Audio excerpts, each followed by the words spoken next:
this is Charmaine Ironside, the Diet Dropout Guru, and I'm here with my great friend Cari Frame from Empowered Wellness Coaching, and I'm super excited. She has a wealth of knowledge to share on a lot of topics, but one that really resonates for me and I know will ring true for you is just that idea of how we can get better at appreciating and even taking the next step of actually liking our bodies now, not waiting until we get thinner or we change, but actually how can we appreciate our bodies now? And I know we can probably all have stories. I mean, I used to dream of just taking a knife and shaving pieces of my legs off because I hated them so much.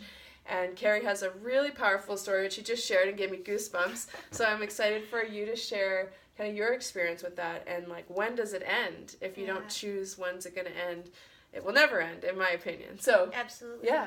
Thank you, Charmaine.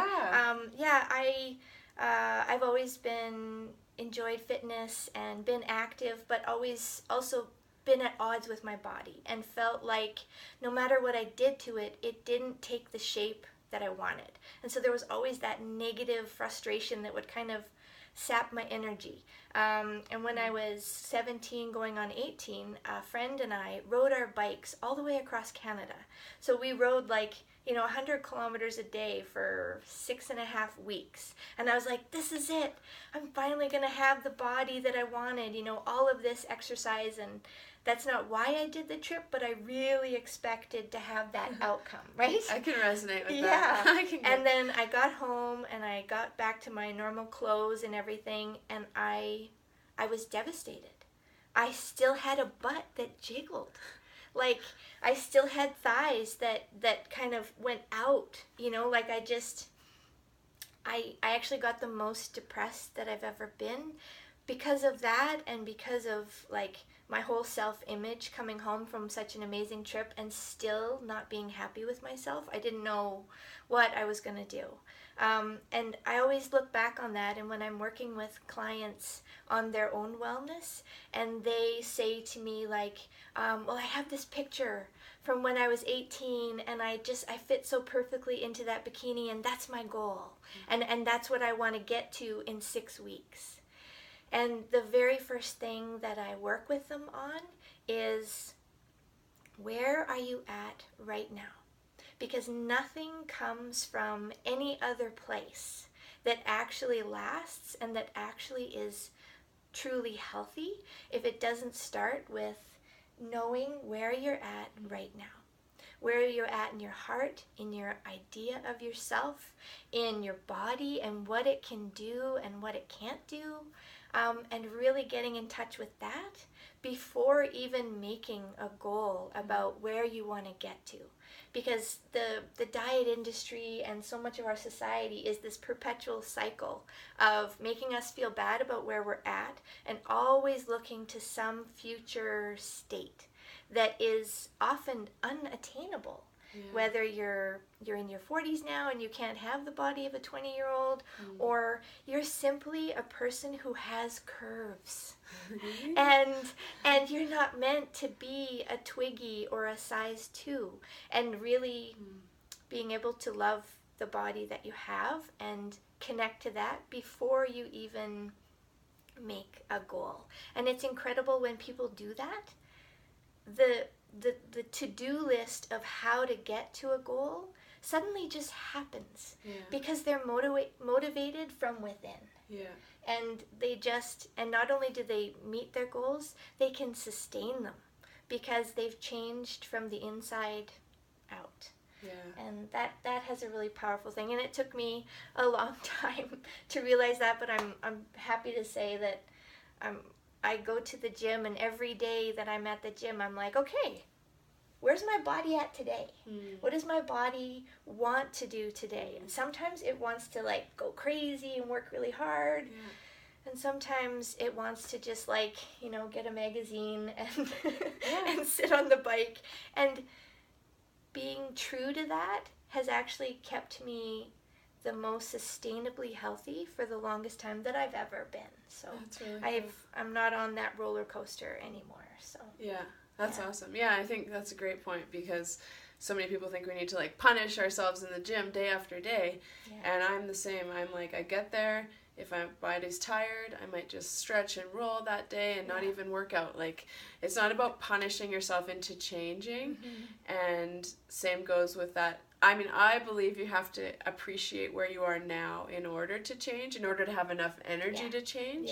And maybe you could speak a little bit more to that, but what about if someone is just like in such self-hatred? I know I've been there, I've coached lots of people who have been there, but any tips for just like, you just look at yourself in the mirror and you hate what you see? Where do you start? Yeah, that's a really good one, because sometimes it's a dialogue or a narrative in their mind that's been with them so long that they don't even see what it is anymore. So one of the things that I'll do is have the person say it out loud. Like when I'm coaching with someone, I'll say, what is that voice saying right now? And they'll say, it's saying like, you're ridiculous, you're never going to succeed, why even bother?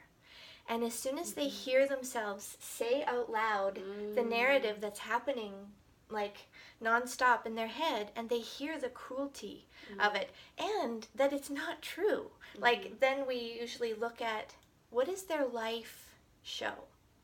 It shows that they work hard. It shows that they are a person who accomplishes things, etc., etc. So we bring those voices out and we really look at them for what they are, because we all have negative self-talk. Unfortunately it's part of being human. But it's how you relate to it that makes a difference in your life. And for somebody to be able to even just take a little piece of that, what they felt was truth about themselves that's so negative, to take it out and look at it and say, okay, yeah, that's ridiculous. And they can see the difference between who they are and that voice. And that's the beginning of chipping away at that deep self-hatred that people really, they want to be free from, but they don't think it exists, because they're so convinced that those negative voices are true, which they're not. Yeah, that's awesome. Yeah, I even have some people give their inner critic a name. Yes. It's like Ed. Right. Ed is always saying these things, but it's not you. It's actually just this old belief system that you have the power to change. Yes. I love that idea of speak it out loud, because otherwise you just think it's truth and you just the old tape keeps repeating.